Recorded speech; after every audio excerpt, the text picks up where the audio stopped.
Bismillahirrahmanirrahim. Assalamualaikum warahmatullahi wabarakatuh. Selamat pagi teman-teman. Ketemu lagi ya di titik balik perubahan setelah beberapa hari kita absen ya. Jadi ada urusan pengasornya. Sebelum kita awali kuliah kita pagi ini, kita berdoa terlebih dahulu supaya apa yang kita dapat pagi ini bisa lebih berkah, bermanfaat, bisa mendapat pemahaman. Berdoa mulai. A'udzubillahi minasyaitonirrajim. Bismillahirrahmanirrahim. Rabbi zidna ilma warzuqna fahma birahmatika ya arhamar rahim. Amin. Bang Jago? Oke. Monggo. Oke ya, bismillahirrahmanirrahim. Assalamualaikum warahmatullahi wabarakatuh. Selamat pagi ya.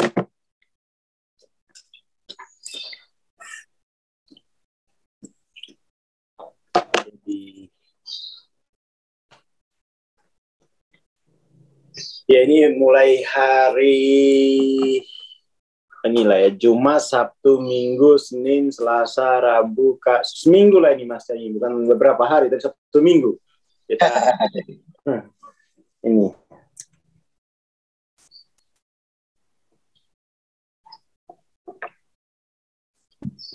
Jadi satu minggu kita tidak ngobrol ya. Ini ada 100 ya pagi ini.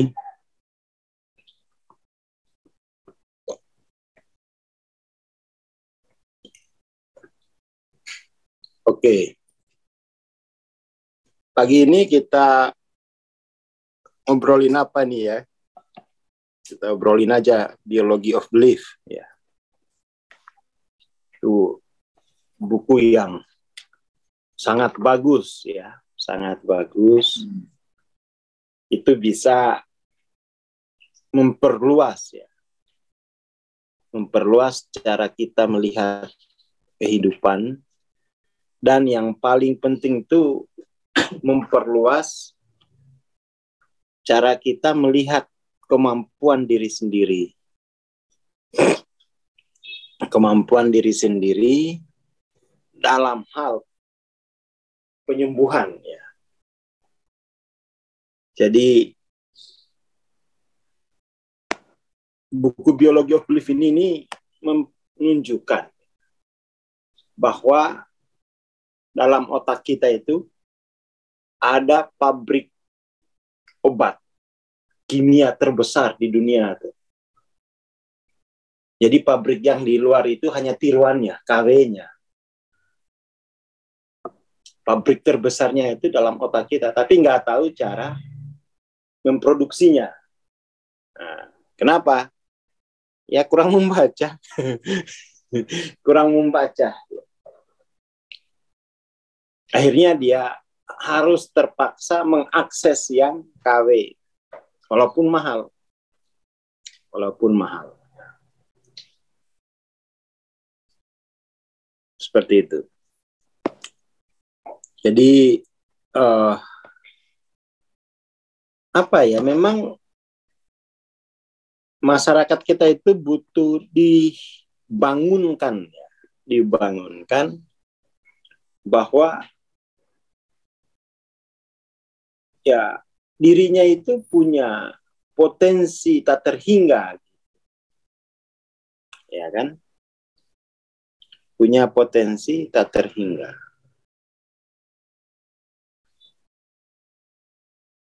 Dan dia belum tahu gitu. Tapi kalau cerita politik, semua dibahas. Orang kita itu Jokowi tiap hari selama 10 tahun tidak berhenti diomongin.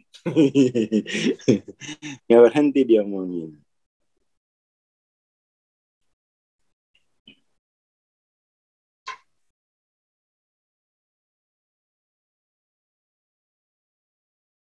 Seperti itu. Dan apa ya, di buku Biology of Belief ini, Bruce Lipton ini kan seorang biologis ya, biologis itu maksudnya ilmuwan biologi. Ilmuwan biologi dia kemudian tuh melihat cara kerja cara kerja sel ya. Cara kerja sel dan kehidupan sel itu ternyata kehidupan yang penuh dengan kesadaran. Kehidupan sel. Jadi sel itu juga sadar ya terhadap lingkungan. Dia sadar.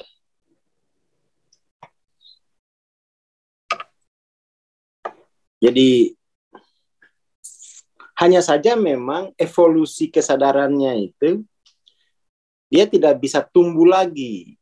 Dia hanya bertambah. Jadi evolusinya atau ekspansi atau perluasan kalau pada sel itu dia tidak bisa tumbuh, hanya bertambah. Jadi tidak bisa lagi dia jadi melebihi struktur yang sudah ada ini. Itu yang. Tapi kalau jiwa kita, dia masih bisa evolusi sampai tak terhingga, ya kan?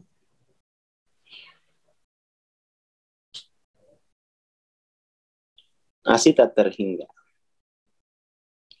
Jadi saya baca buku ini tahun 2009. 2009, waktu itu belum ada bahasa Indonesianya gitu.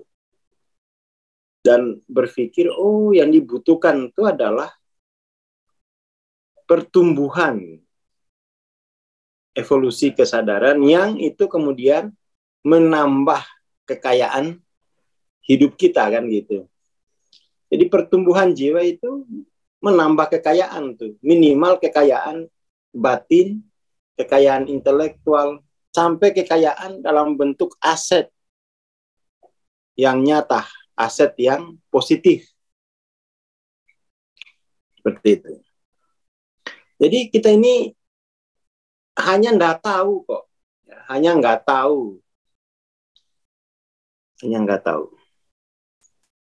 Jadi memang sel itu dia tidak bisa tumbuh, dia hanya bertambah dalam ruang 3 dimensi sel itu.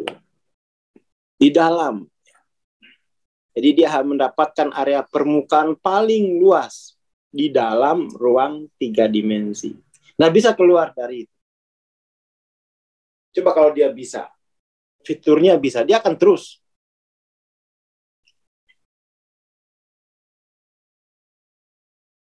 Seperti itu. Jadi sel aja itu bisa memperluas permukaan seluas-luasnya di dalam ruang 3 dimensi.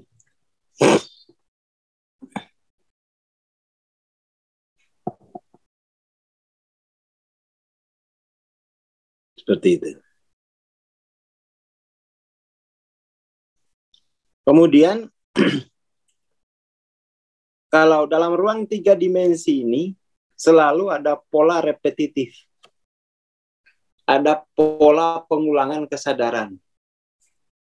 Jadi kalau misalnya orang tuanya ya hidup dimensi 4, anaknya juga akan mengulangi itu. Ya kan? Akan mengulangi cara hidup seperti yang didapat dalam kesadaran 3 dimensi. Seperti itu. Jadi pola fraktal evolusi yang repetitif memungkinkan kita meramalkan bahwa manusia akan menemukan jalan untuk memperluas kesadaran mereka untuk menaiki satu anak tangga evolusi. Jadi satu dimensi lagi ya. Kalau dari dimensi 3 naik ke dimensi 4 ke dimensi 5, dan seterusnya.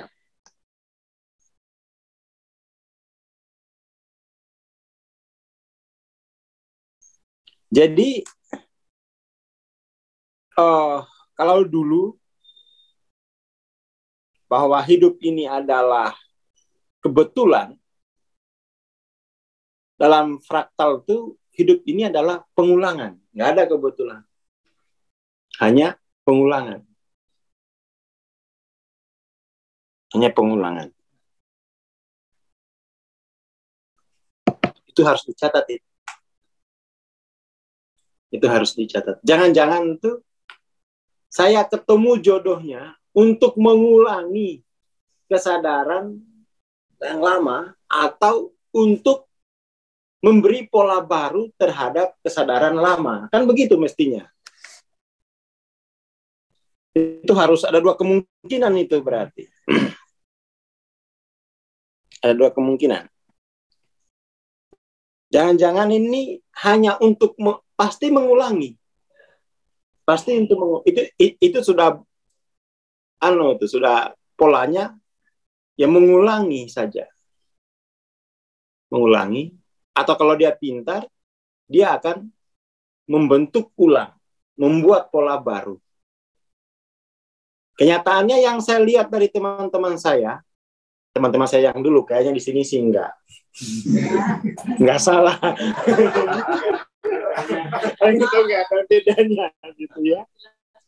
Kayaknya sih kalau saya lihat-lihat itu berkeluarga itu hanya mengulangi. Baru dibilang kebetulan, enggak ada kebetulan. Hanya pengulangan. Itu perlu diingat-ingat itu ya.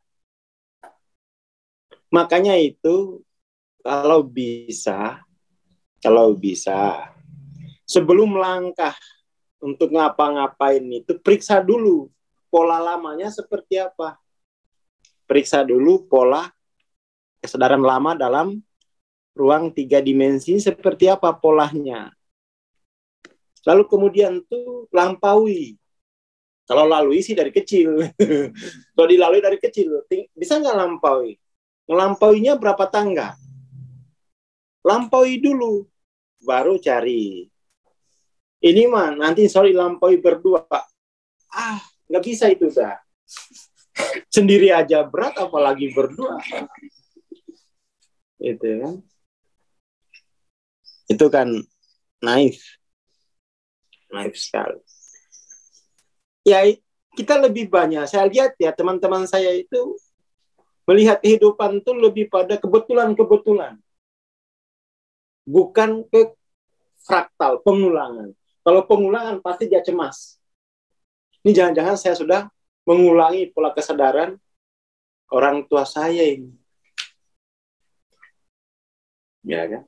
Iya sih kalau orang tuanya kaya enak. Iya kan? Kayak Pak Agus Harimurti Yudhoyono. Jelas enak gitu ya. Kesadaran ayahnya udah langsung ke puan. Enggak apa-apa mah kalau itu mengulangi ya toh. Enggak apa-apa kalau mengulangi. Dia enggak bisa menaikkan satu tangga itu enggak masalah. Orang tetap melihat dia anak jenderal.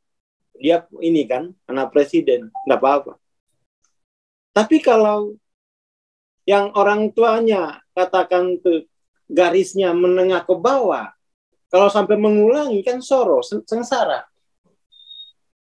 Jadi itu ya. Jadi itu tolong dilihat kehidupan ini jangan dalam kerangka kebetulan, tetapi hidup ini mesti dilihat dalam kerangka pengulangan. Pengulangan. Itu yang pokok ya. Jadi itu salah satu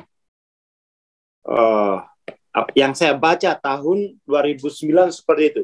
Dan ini mengubah cara saya hidup. Mengubah cara saya berpikir. Makanya tahun 2009 ini kan saya waktu itu udah depresi. Om tuh nawarin kerja. Jadi saya supervisor di proyek. Gajinya tinggi. Saya nggak mau. Karena nanti kan kalau saya kerja dapat duit. Uang ini saya mau apakan tuh tergantung kesadaran saya kan.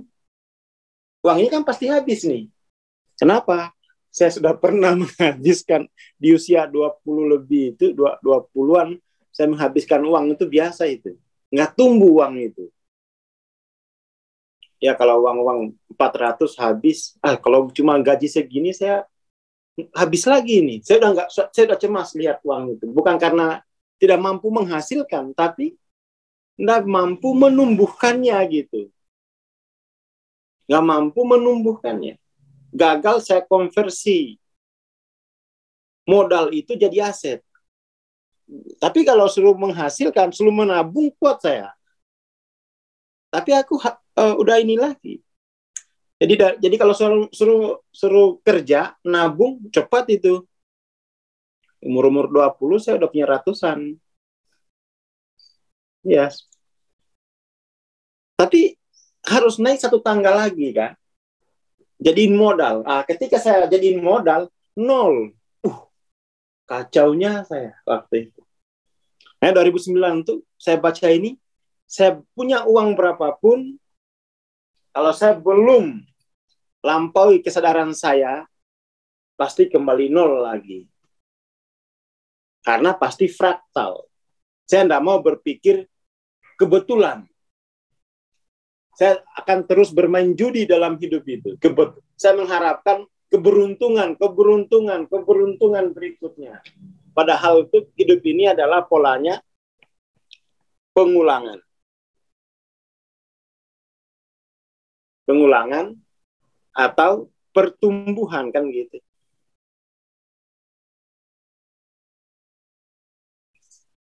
Jadi dia tambah atau kali. Saya harus tumbuh. Saya tidak mau menambah kegagalan. Jadi kalau sudah gagal di awal tuh jangan ditambah-tambahin dulu. Itu inspirasi dari model fraktal ini. Dan saya kira itu yang membuat masyarakat kita tidak kreatif tuh nggak punya model.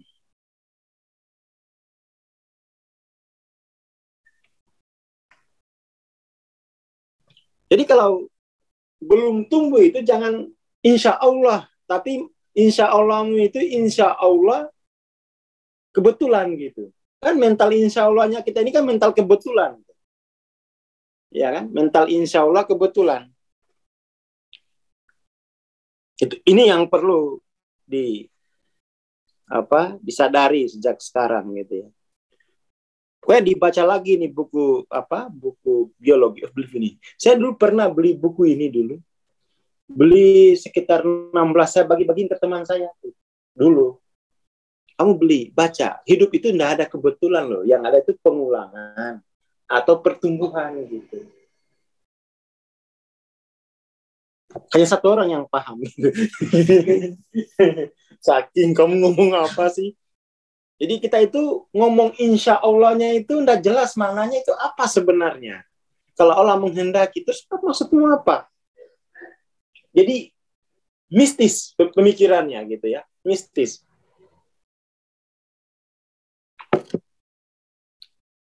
Mistis sekali. Jadi tolong diperiksa kembali kotak keyakinannya. Kebetulan atau pengulangan. Ya, ini aja. Nah, cara melihat hidup ini, pengulangannya itu per 6 bulan. 6 bulan kedua mengulangi 6 bulan pertama, itu ciri tidak tumbuh. Jangan-jangan tuh satu pola diulangi 40 tahun, kan konyol. Kan konyol. Ini bagian yang paling penting saya kira untuk dipahami ya teman-teman. Jadi hidup itu pertumbuhan.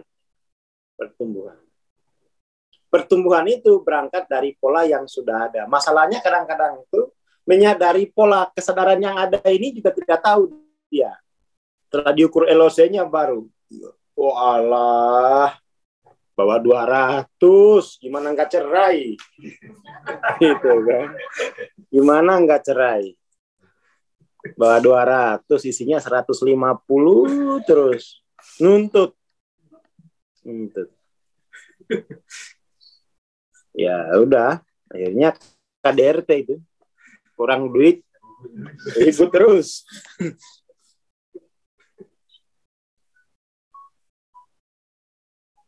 Oke, jadi kalau sel-sel tubuh kita itu udah nggak bisa lagi dia punya keterbatasan untuk melampaui dimensi ketiga. Tumbuhnya itu ya terbatas, nggak bisa melampaui dimensi ketiga. Bahkan dalam dimensi ketiga pun dia punya batasan ukuran tekanan udara gitu. Jadi misalnya pada ketinggian tertentu tidak semua tumbuhan bisa mampu melampauinya. Jadi kalau misalnya kita lihat pada tumbuh-tumbuhan tuh ya, pada pohon misalnya, itu punya maksimal ketinggian. Kenapa? Dia punya kemampuan, kesadaran untuk bisa hidup itu terbatas gitu. Tapi kalau jiwa manusia, dia tidak terbatas, ya kan? Jadi misalnya ular ya, ular itu kan pada ketinggian tertentu pada dataran dengan ketinggian tertentu dia tidak bisa hidup gitu. Katakan ketinggian 10.000 gitu kan nggak bisa tuh. 8.000 nggak bisa ular kan, kurang oksigen mati dia. Kesadarannya nggak bisa adaptasi di ketinggian itu dalam dimensi ketiga gitu. Ya misalnya pohon kelapa ditanam di dataran tertentu, dia punya kapasitas untuk tumbuh itu. Katakan 3 meter. Kalau lebih dari itu dia mati. Itu ada di alam pola kesadaran itu ada, force-nya itu ada gitu. Ya. Force itu ada. Dan itu harus, kalau tumbuhan iya, dia punya batasan. Tapi kalau manusia itu potensinya sampai tak terbatas. Seperti itu. Jadi dengan memahami pola fraktal, kita kemudian tuh bisa memandang dunia dengan cara yang berbeda. Paling enggak, lihat saldo. Ini pengulangan atau pertumbuhan nih? Ya. Nah, kita tuh tidak pernah ini gitu, tidak pernah reflektif. Kalau pengulangan dari pola kesadaran mana gitu kan? Kan mestinya begitu.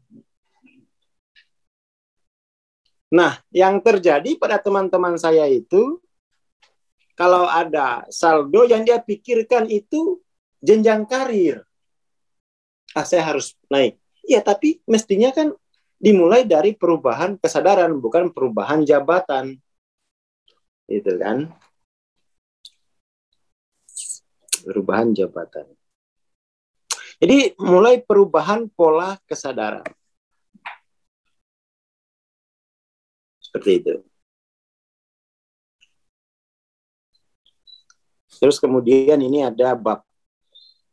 Jadi kelangsungan hidup yang paling jadi dulu untuk bisa hidup itu kita harus rajin mencakar, menyerang. Yang paling kuat menyerang itu yang paling bertahan hidup. Sekarang itu dengan pola fraktal itu bahwa yang paling lama hidup itu yang paling besar cintanya. Ya kan? Yang paling banyak mencintai. Karena cinta itu adalah energi kreatif yang dibutuhkan jiwa untuk terus tumbuh.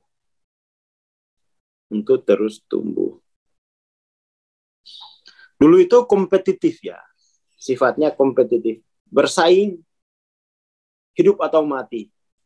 Ya kan? Sekarang itu enggak. Dalam penelitian itu semakin terhubung kita, semakin hemat biaya hidup. Semakin terhubung itu, semakin hemat biaya hidup. Jadi kalau sering-sering silaturahmi nggak apa-apa, itu nggak masalah seminggu. makin hemat dia hidup. Itu pernah saya terapkan. Jadi karena cara pandang kita itu kebetulan, maka cara kita hidup itu pasti bersaing. Dalam persaingan itu yang dicari selalu yang lemah, kan gitu. Ya gimana mau tumbuh?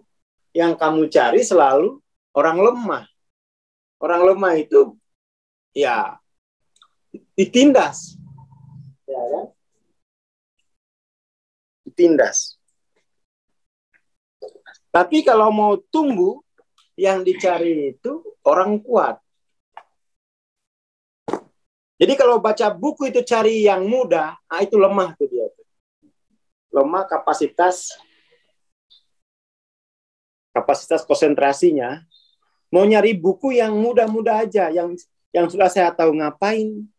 Kamu mau tumbuh atau mau nindas? Nindas teman, nih aku baca buku setahun, banyak gitu kan. Ya tapi kamu nggak tumbuh gitu.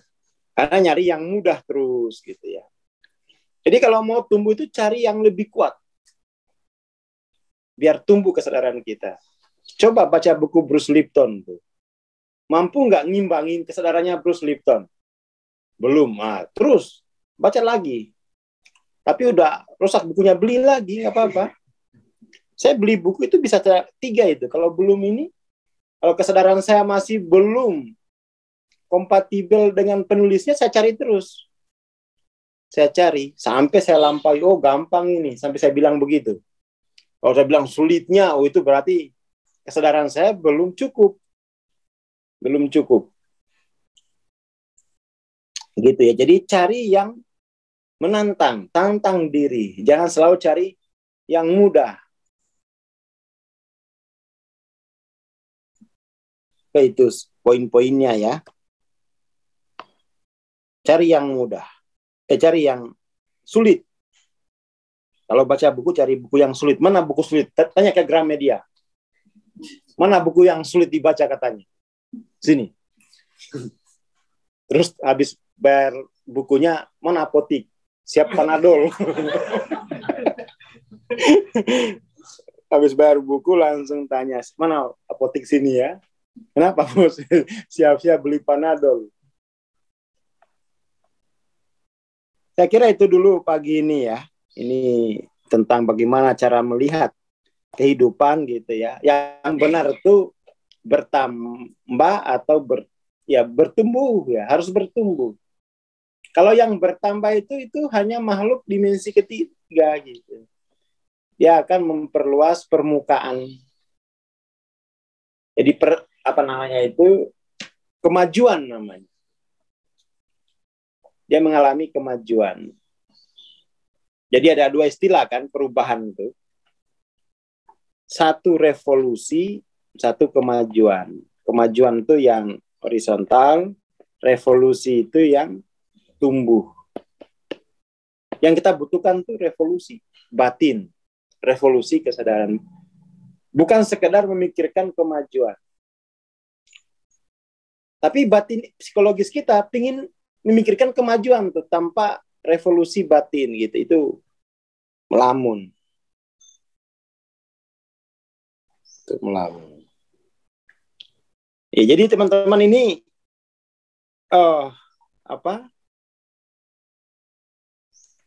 sekali lagi ini penting banyakin membaca ya. Apalagi nanti ini besok ada kuliahnya Mas Camim ini tanggal 30 besok. Non-dualitas. Kalau belum tahu non-dualitas, ini kuliah yang harus saya ikutin.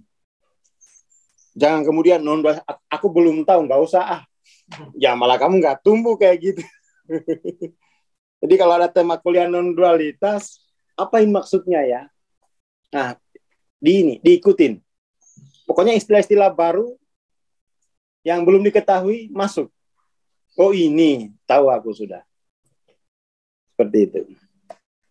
Oke, itu ya pagi ini. Terima kasih. Assalamualaikum warahmatullahi wabarakatuh. warahmatullahi wabarakatuh.